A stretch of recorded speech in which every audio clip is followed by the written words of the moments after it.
Graça e a paz do Senhor Jesus, meus irmãos. É sempre uma alegria estar com vocês. Eu tenho tido poucas oportunidades de estar aqui nos últimos anos, mas é uma alegria sempre que posso vir aqui a esta igreja, na qual eu trabalhei como seminarista. Então, fico muito feliz de servir os irmãos. Queria convidá-los a abrirem a palavra de Deus no Evangelho segundo Mateus. Evangelho segundo Mateus, capítulo 6.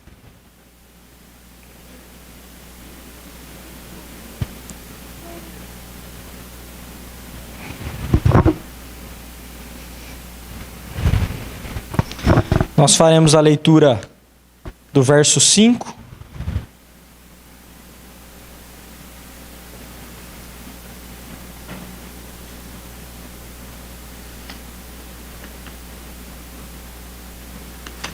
Até o verso 8.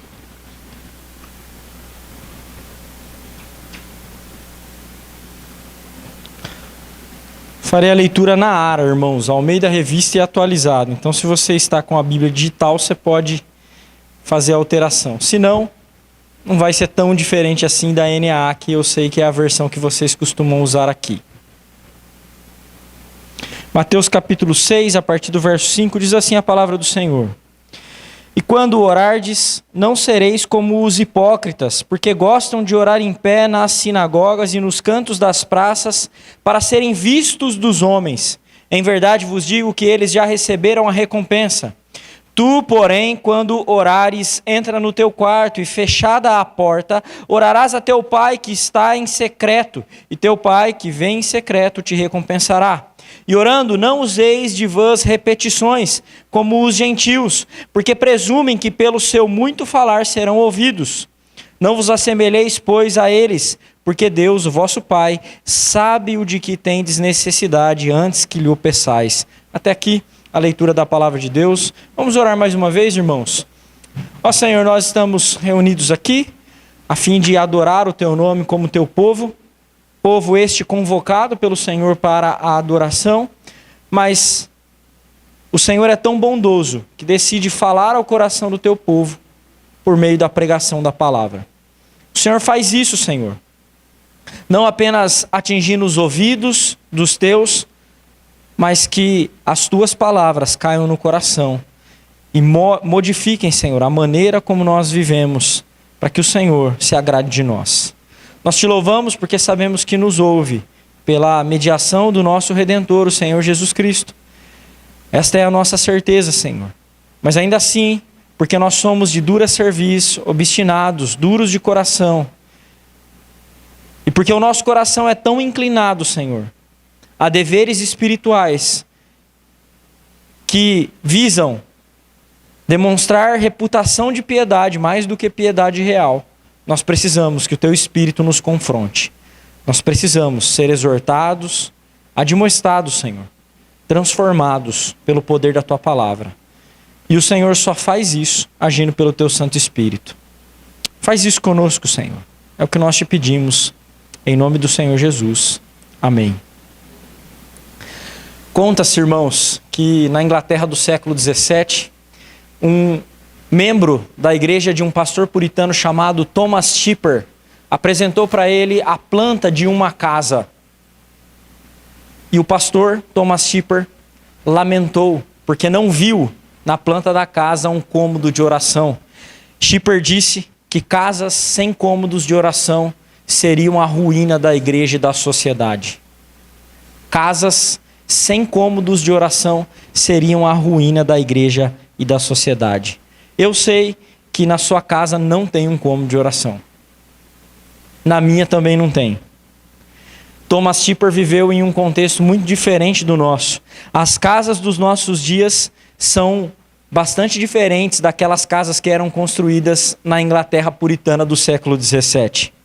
Mas o que nos consola, irmãos, é saber que a identidade cristã não está condicionada a você ter ou não um cômodo de oração na sua casa.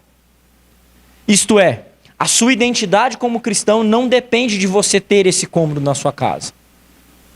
Entretanto, A identidade cristã, entre outras coisas, está firmada sobre a prática da oração. O que é mais importante não é se você tem um cômodo, mas é se você ora. E se você ora em secreto. Como nós vimos na liturgia, nos textos lidos, 2 dos textos se referem à oração em privado e apenas um à oração pública. O quanto você tem orado em privado diante de Deus? E sabe de uma coisa, irmãos, de acordo com esse texto que nós vemos e que nós acabamos de ler, a oração, que é uma das práticas mais piedosas, não está isenta da contaminação do pecado, de maneira alguma. Até mesmo um meio de graça tão nobre como este pode ser movido e praticado por razões ímpias, autocentradas e hipócritas. Em outras palavras, nós podemos orar e ofender mais a Deus do que o agradar. Isso é possível. Não pense que você esteja imune a esse tipo de inclinação do coração. Veja a exortação de Jesus em Mateus 6. Mateus 6 é um alerta para todos nós. Embora Jesus estivesse nos contando da prática hipócrita dos fariseus, ele conta isso para os seus discípulos. Para quê? Por quê? É como se ele dissesse: vocês têm a completa capacidade de agir do mesmo modo. Vocês têm. Os fariseus, irmãos, a quem Jesus se refere aqui, eram pessoas disciplinadas. Pessoas que cumpriam rigorosamente as práticas da piedade judaica, como dar esmolas, orar e jejuar. O capítulo 6 do Evangelho de Mateus mostra essas 3 coisas. Começa ali com dar esmolas, depois Jesus trata da oração e por fim, lá no final do capítulo, ele vai falar sobre o jejum. Mas qual dessas 3 é realmente a mais importante? A oração. Por quê? A oração é o tema central, porque ela envolve o nosso relacionamento com Deus, enquanto dar esmolas envolve o nosso relacionamento com o outro, com o próximo, e o jejum, o nosso relacionamento conosco mesmo, a oração envolve o nosso relacionamento pessoal com Deus. E perceba, esses versos que nós lemos antecipam a oração modelo, a oração do Pai Nosso. Antes de Jesus ensinar como orar, isto é, o que dizer na oração, ele ensina 2 coisas: o que vocês não devem fazer e o que vocês devem fazer. São 2 ordens muito claras que nós veremos nesses poucos versos que nós lemos hoje. E cada uma dessas ordens, irmãos, deve ser obedecida por nós, a fim de que a nossa oração seja uma oração aceitável. É sobre isso que nós vamos falar nessa noite. O título do sermão é Instruções sobre a oração aceitável, para que Deus aceite as nossas orações. A primeira ordem que nós veremos nos versos 5 e 6 é: ore secretamente mais do que publicamente. Ore secretamente mais do que publicamente. Perceba que o texto pressupõe que os verdadeiros crentes vão orar. E quando orares, ele não está dizendo orem, não é um mandamento para orar. Ele está dizendo, enquanto vocês orarem, crentes, cristãos, verdadeiros oram. De acordo com um pastor anglicano antigo chamado J.C. Ryle, a lição é clara: pessoas que não oram não são cristãos genuínos. Pessoas que não oram não são cristãos genuínos. A oração é uma prática que faz parte da nossa identidade cristã, irmãos. E o Senhor não está falando aqui da oração pública, Ele está falando aqui da oração particular, isto é, da oração privada, em secreto. Os cristãos não devem ser hipócritas, eles não devem agir como os fariseus, de acordo com o verso 5, que oram em pé nas sinagogas e nos cantos das praças para serem vistos dos homens. Perceba uma coisa: o problema não é a oração pública em si. Não é esse o problema. O problema é orar para ser visto pelos homens. O próprio Jesus já orou publicamente. Inclusive, nós temos registros das suas orações. A mais famosa oração feita pelo Senhor é a oração sacerdotal, registrada lá em João 17. Essa tem que ser uma oração pública, senão não haveria o registro dela. O problema, então, não é a oração ser pública em si. O problema é ela ser realizada a fim de angariar a admiração dos homens. Entretanto, irmãos, embora a oração pública não seja o problema em si, o indivíduo que ora mais em público do que em particular revela que ele está menos interessado na aprovação de Deus do que no louvor humano. A preocupação desse tipo de pessoa que ora mais em público não é a piedade, é a reputação de piedoso. É isso que os fariseus faziam. Eles zelavam e buscavam a reputação de piedoso. Para demonstrar espiritualidade, os fariseus às vezes oravam antes de chegar ao templo para orar. Antes.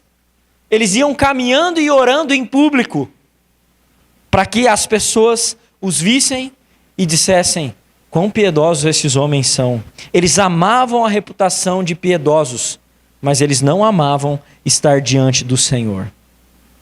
E vocês? Você ama parecer piedoso ou você ama estar diante do Senhor? O que você faz mais? Você ora mais em público ou mais em privado? Aqueles que oram para impressionar pela sua piedade já receberam a sua recompensa, diz o Senhor no texto. Essa expressão recompensa tem o sentido de que eles receberam um pagamento completo. É como se o autor bíblico, comunicando as palavras do nosso Salvador, estivesse dizendo: olha só, porque eles buscavam a aprovação dos homens e ser vistos como piedosos pelos homens, não sobrou nada para Deus pagar para eles. Estava tudo quitado. Eles conseguiram tudo aquilo que eles queriam. Que era o quê? A admiração dos homens. Todo mundo ficou de boca aberta pela piedade deles, menos aquele a quem eles diziam dirigir a oração. Como disse, irmãos, o Senhor Jesus não está condenando aqui a oração em público. Ele está condenando a oração feita com a intenção de exibir piedade pessoal. E não pense que nós não somos inclinados a fazer isso também. É bem possível que aqueles que oram no culto queiram se parecer mais piedosos do que são. E mesmo aqueles que pregam a palavra. Por quê? Porque o nosso coração não é imune à contaminação. Nós gostamos de parecer mais piedosos do que realmente somos. Nenhum de nós está imune, irmãos.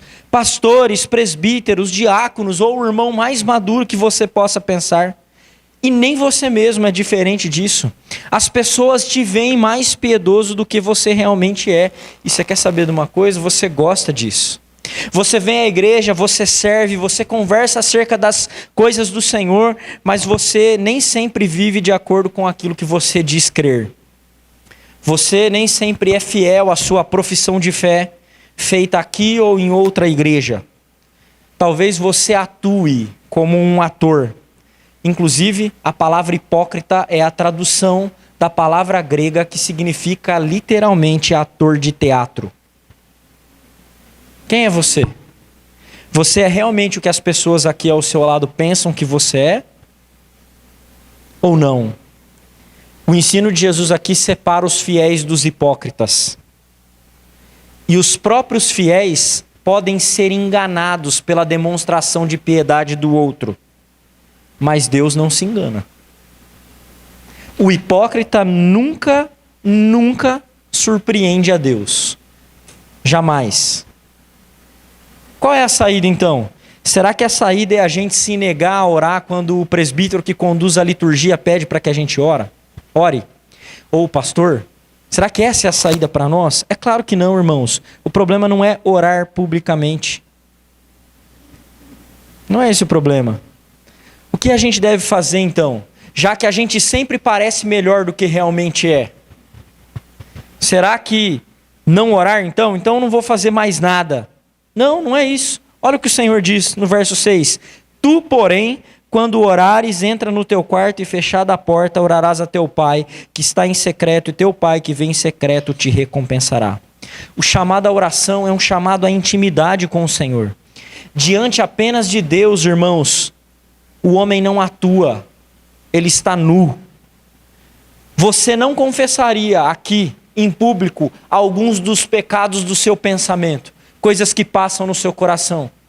Você jamais faria isso. E nem deveria mesmo. Embora o ato de confessar o pecado seja bom e útil de acordo com a Escritura, você não precisa se expor publicamente acerca dos seus pecados. Mas você é melhor do que parece. Todos nós somos assim. Todos nós somos assim. Pense se o teu irmão ao teu lado soubesse de todos os pensamentos impuros que você tem. Dos pensamentos maledicentes. Às vezes você até segura a língua, mas é difícil segurar o pensamento. Nós sempre parecemos melhores do que realmente somos, irmãos. Sempre. Você não precisa se expor a todos aqui. Mas o que o texto bíblico está dizendo é que você não pode faltar a um encontro a sós com Deus. Você não pode deixar de contar para Deus quem você é. Você precisa estar a sós com Deus. Você não pode faltar a esse encontro de portas fechadas com Deus. Você precisa estar diante de Deus. Este é o remédio para não ser hipócrita. O remédio para não ser hipócrita não é deixe de orar em público, não é isso que Jesus ensinou. O remédio para não ser hipócrita é entre no teu quarto, fecha a porta e fala ao teu pai que te vê em secreto, porque o pai que vem em secreto te recompensará. Você não tem um cômodo de oração na sua casa, mas de acordo com esse mandamento, meu irmão, você tem que encontrar algum lugar para entrar, fechar a porta e estar a sós com Deus. Você tem feito isso? Você tem estado a sós com Deus? Você consegue perceber que não dá para fazer isso lavando a louça, irmãos? Eu sei que às vezes a gente diz que ora e a gente está fazendo uma série de outras atividades. Lavando a louça, dirigindo. Particularmente eu oro bastante dirigindo. Mas às vezes a gente precisa concentrar somente em Deus. E falar somente com Ele. O mandamento do Senhor é esteja a sós com Deus. Não fazendo outras coisas. Você e Deus, esteja a sós com Ele. Porque o Deus que te vê em secreto te recompensará. O Deus que vê em secreto é o Pai que recompensa o filho que o busca em secreto. E essa recompensa não consiste apenas de Deus atender você, não se engane. Às vezes a recompensa é exatamente o contrário, Deus não atender você. O que é essa recompensa? É que Deus sempre age em resposta à oração dos seus. Em especial a oração feita em secreta. É isso que o texto está dizendo. Mesmo quando Ele frustra as nossas expectativas. Mais tarde, irmãos, nós percebemos que Deus, como um Pai amoroso, tinha propósito em não nos dar aquilo que pedimos, ou em nos dar além daquilo que pedimos. Paulo estava certo quando disse que Deus é poderoso para fazer infinitamente mais do que tudo quanto pedimos ou pensamos. Então, mais uma vez, nós não estamos proibidos de orar em público, mas preste bastante atenção, que as nossas orações públicas sejam extensões da nossa comunhão secreta com Deus, e não o contrário. Que nós estejamos diante de Deus em secreto, para não sermos hipócritas em público. A hipocrisia pode ser escondida da comunidade da fé, mas ela jamais é escondida do Deus que a tudo vê. Jamais. Por isso, ore secretamente, mais do que publicamente. Essa foi a primeira lição que nós vimos no texto. A primeira ordem do Senhor Jesus. A segunda ordem, nos versos 7 e 8, é ore relacionalmente, mais do que religiosamente. Ore relacionalmente, mais do que religiosamente. Vou te explicar o que eu quero dizer com isso ao longo dessa exposição. Se você é um evangélico que já passou por muitas denominações, então é bem possível que você já tenha ouvido orações estereotipadas. O que é isso? Orações com mudança na entonação de voz, orações longas citando várias coisas que aparentemente são belas, coisas que pretendem parecer piedade, mas nem sempre são e às vezes são religiosidade vã. A oração é muito mais do que um ato religioso, irmãos. É uma conversa solene, cheia de reverência com o Deus com o qual nós nos relacionamos como Pai. O Deus a quem nós chamamos de Pai. O versículo 7, o Senhor diz, e orando não useis de vãs repetições como os gentios, porque presumem que pelo seu muito falar serão ouvidos. Essa expressão, vãs repetições, é a tradução de uma única palavra grega que aparece apenas em um lugar do Novo Testamento, aqui. Sempre que isso acontece, essa palavra provoca uma série de debates, porque é muito difícil você interpretar exatamente o que o texto está dizendo. Ao que parece, Jesus está proibindo mais do que repetições de palavras. Ele está proibindo, inclusive, orações longas, religiosamente vazias, orações que não têm sentido, orações que não respondem à Escritura com sinceridade. John Stott, um famoso pregador inglês, escreveu que Jesus está rejeitando aqui qualquer tipo de oração que é feita com a boca quando a mente não está envolvida. Qualquer tipo de oração que é feita com a boca quando a mente não está envolvida. E entenda bem, irmãos, mente aqui não é apenas o elemento com o qual você raciocina, tá? Mente é coração, com o qual as suas emoções estão realmente envolvidas. Porque é muito fácil da gente ter a mente, no sentido de razão, envolvida e apresentar uma oração lógica, mas o coração não está envolvido. Como você fala com Deus e o seu coração não está envolvido nisso? Todo o seu ser, as suas emoções, os seus pensamentos não estão envolvidos nisso. E isso envolve, se o Stott está certo, isto é, se qualquer tipo de oração com a boca que a mente não esteja envolvida é a proibição de Jesus, então isso envolve qualquer tipo de repetição infrutífera, como o terço católico, por exemplo. É infrutífero. É óbvio, irmãos, que o Senhor não estava pensando no terço aqui. Ele não estava pensando no terço. Porque essa não era uma prática naqueles dias. Mas se aplica a toda espécie de oração ritualística. Mesmo nós, se nós orarmos a oração do Pai Nosso sem entendimento, que é a oração modelo que o Senhor vai ensinar aqui, recitando-a, estaríamos desobedecendo a ordem do Senhor. Veja, por exemplo, meus irmãos, o que diz o nosso breve catecismo, que é um dos nossos documentos de fé. Pergunta 187 do breve catecismo diz assim: como pode ser usada a oração dominical? A oração dominical não se destina apenas para a direção como modelo. Oração dominical aqui é a oração do Pai Nosso. Segundo o qual devemos orar. Ela também pode ser usada como uma oração. Preste atenção. Contanto que se ore com entendimento, fé, reverência e outras graças necessárias para o bom cumprimento do dever da oração. A oração do Pai Nosso pode ser feita? Pode, mas ela precisa ser feita com entendimento, com a mente funcionando. Mas talvez você possa pensar, mas então Jesus está proibindo a mim de orar pedindo a mesma coisa mais de uma vez? Não, irmãos, Jesus não está proibindo a súplica insistente. Se ele estivesse fazendo isso, ele estaria se contradizendo. Lembre-se que lá em Lucas capítulo 18, o médico Lucas registra: então Jesus contou uma parábola sobre o dever de orar sempre sem nunca jamais esmorecer. Que parábola é essa? A parábola do juiz iníquo e da viúva. E o texto fala da viúva como insistindo pelo direito, pela sua causa. A insistência não é um problema.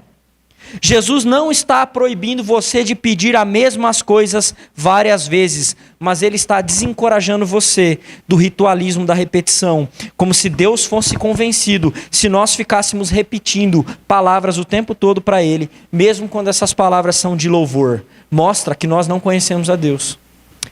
Pede para um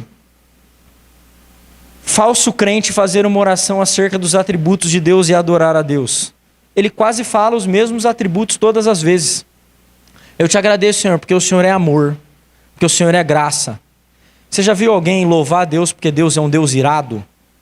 Mas a ira é um atributo de Deus. Deus é um Deus justo. Aqueles que conhecem a Deus não falam apenas aquilo que eles leem na lista de teologia sistemática sobre os atributos de Deus. Eles vão além. Eles falam daquilo que eles experimentam acerca de quem Deus é e daquilo que a palavra diz Deus ser. Entendam, irmãos, nós somos chamados a desenvolver uma conversa íntima com Deus, reverente, que responde à palavra de Deus. A oração é um chamado à intimidade real com Deus, não um mantra de palavra como se fosse um ritual, sem ser pessoal. A oração é uma conversa, um diálogo entre o cristão e o seu Deus, que é o seu Pai. Como assim um diálogo, pastor? Porque parece que eu oro em casa e parece que eu não estou falando com ninguém. Deus fala e você responde. Por isso que a oração não pode ser feita sem ter a Bíblia como fundamento. Porque senão o que vai acontecer? Nós também vamos incorrer no risco de não orar como é aceitável, fazendo vãs repetições, ou fazendo orações longas, religiosas, sem ser relacional. A oração, irmãos, é tão importante para o cristão porque ela diz respeito ao nosso relacionamento com Deus. A oração é mais do que religião em si, mais do que um ato religioso. A oração religiosa, ela é sem vida, mesmo que ela esteja munida de palavras belas, de verdades teológicas. A oração cristã verdadeira é amorosa, contemplativa, bem fundamentada, mas sobretudo, sabe o que ela é? Ela é essencialmente relacional. Veja o texto está nos chamando a chamar a Deus de Pai. Isso é relação, é relacionamento. O Deus triuno nos trata como filhos, e Ele é o Deus que se compadece de nós como seus filhos, como diz o Salmo 103. E continuando o texto, o versículo 8 nos convoca a sermos diferentes dos pagãos, daqueles que não conhecem o Senhor.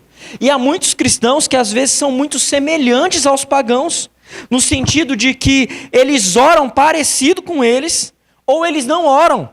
E quando oram, oram errado, desrespeitando as ordens dadas pelo Senhor. Sim, você tem regras para a oração ser aceitável. É o que Jesus está ensinando aqui. Não faça isso, faça isso. Não faça isso, faça isso. Não ore como um pagão, como se não houvesse regras, mas também não ore como um religioso, como se Deus fosse um objeto, uma divindade transcendente, que você fala e ele não está perto. É alguém íntimo, a quem você pode chamar de Pai. Os pagãos fazem orações sem obedecer aos termos de Deus, porque eles não conhecem a Deus. Mas os cristãos são diferentes, irmãos. Eles sabem que Deus é seu Pai, e o seu Pai sabe a necessidade que eles têm antes que eles peçam. É o que o texto diz. O texto diz que Deus já sabe o que vocês precisam. Talvez você pense assim: ora, mas se Deus já sabe, por que nós deveríamos pedir então? Deus já sabe.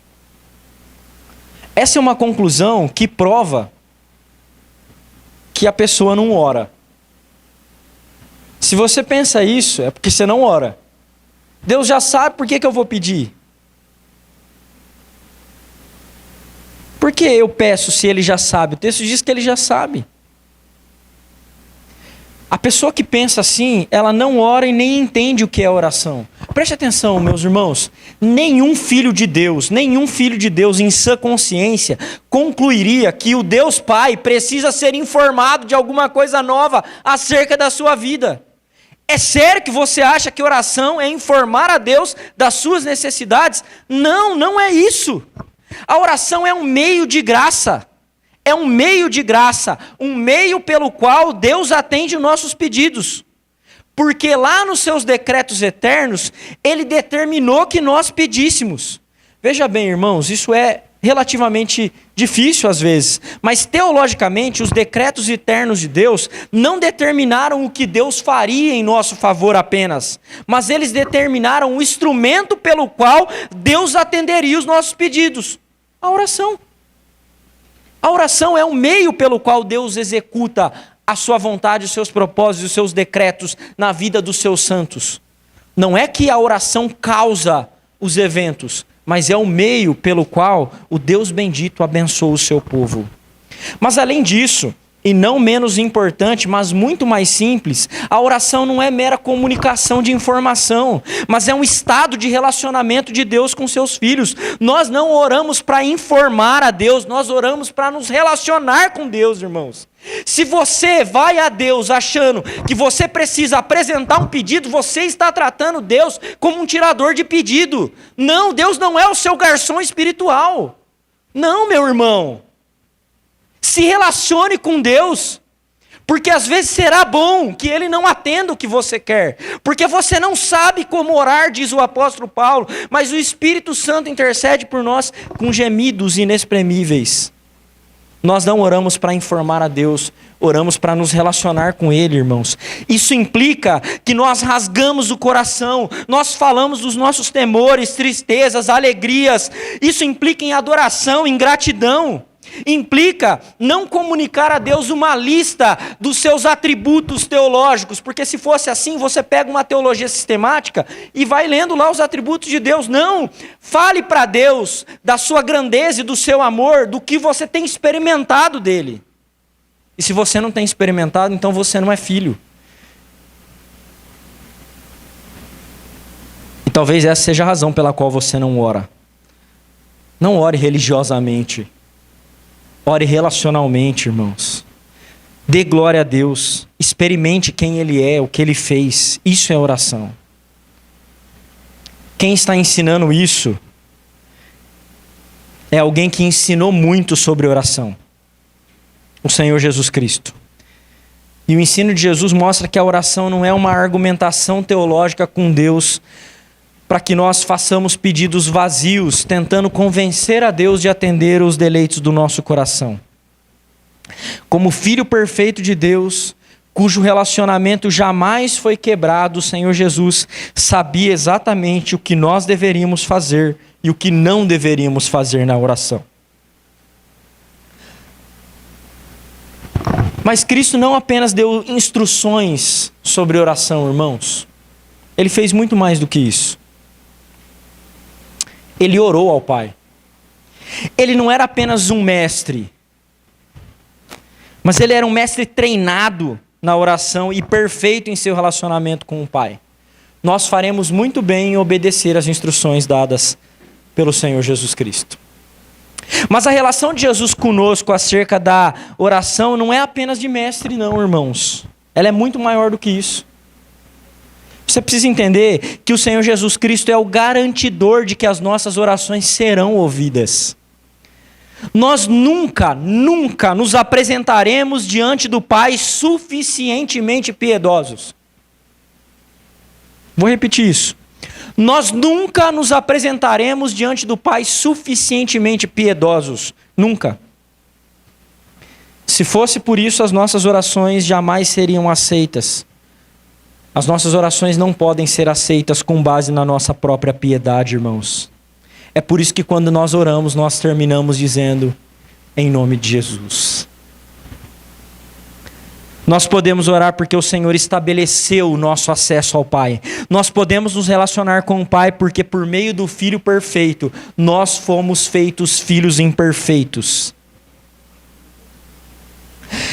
Eu aprecio muito mesmo, a piedade puritana e o zelo de pastores como Thomas Shipper, que esperava que os seus membros apresentassem plantas de casa com cômodos de oração. Eu também desejo que isso aconteça nas nossas igrejas. Eu mesmo gostaria muito de construir uma casa com um cômodo de oração. Mas o mais importante não é nós construirmos um cômodo de oração. O mais importante é nós orarmos. Porque o mais importante é usar o caminho que já foi pavimentado pelo Senhor Jesus para estar a sós com Deus, irmãos. Cristo nos ensinou o que não fazer e o que fazer e o que falar, como ele faz posteriormente na oração do Pai Nosso. Mas além de tudo, ele construiu para nós, pela sua cruz, um relacionamento entre nós e o Pai. Você não precisa de um cômodo de oração para estar a sós com Deus. Você precisava de um caminho. E o caminho já foi construído para você desfrutar de relacionamento com Deus. Não deixe de desfrutar desse relacionamento. Ore. Ore. Ore secretamente mais do que publicamente. Ore relacionalmente mais do que religiosamente. É isso que nós aprendemos nessa noite. Vamos orar. Ó Senhor, louvado seja o teu nome, porque em Cristo Jesus nós temos o acesso ao Senhor. Em Cristo, nós podemos nos relacionar contigo mesmo. Porque Cristo não é outro, mas é o teu Filho, diferente, mas o mesmo. Nós te louvamos, ó Deus triuno, porque é o Senhor quem nos coloca em uma posição de unidade com o Senhor. E isso garante que nós sempre seremos ouvidos. Louvado seja o teu nome, porque o Senhor não rejeita a nossa oração. Louvado seja o teu nome, porque nós temos um bondoso amigo, por meio de quem todas as nossas orações são ouvidas. E nele nós temos o amém, como diz a tua palavra. Assim nós oramos, em nome de Jesus. Amém.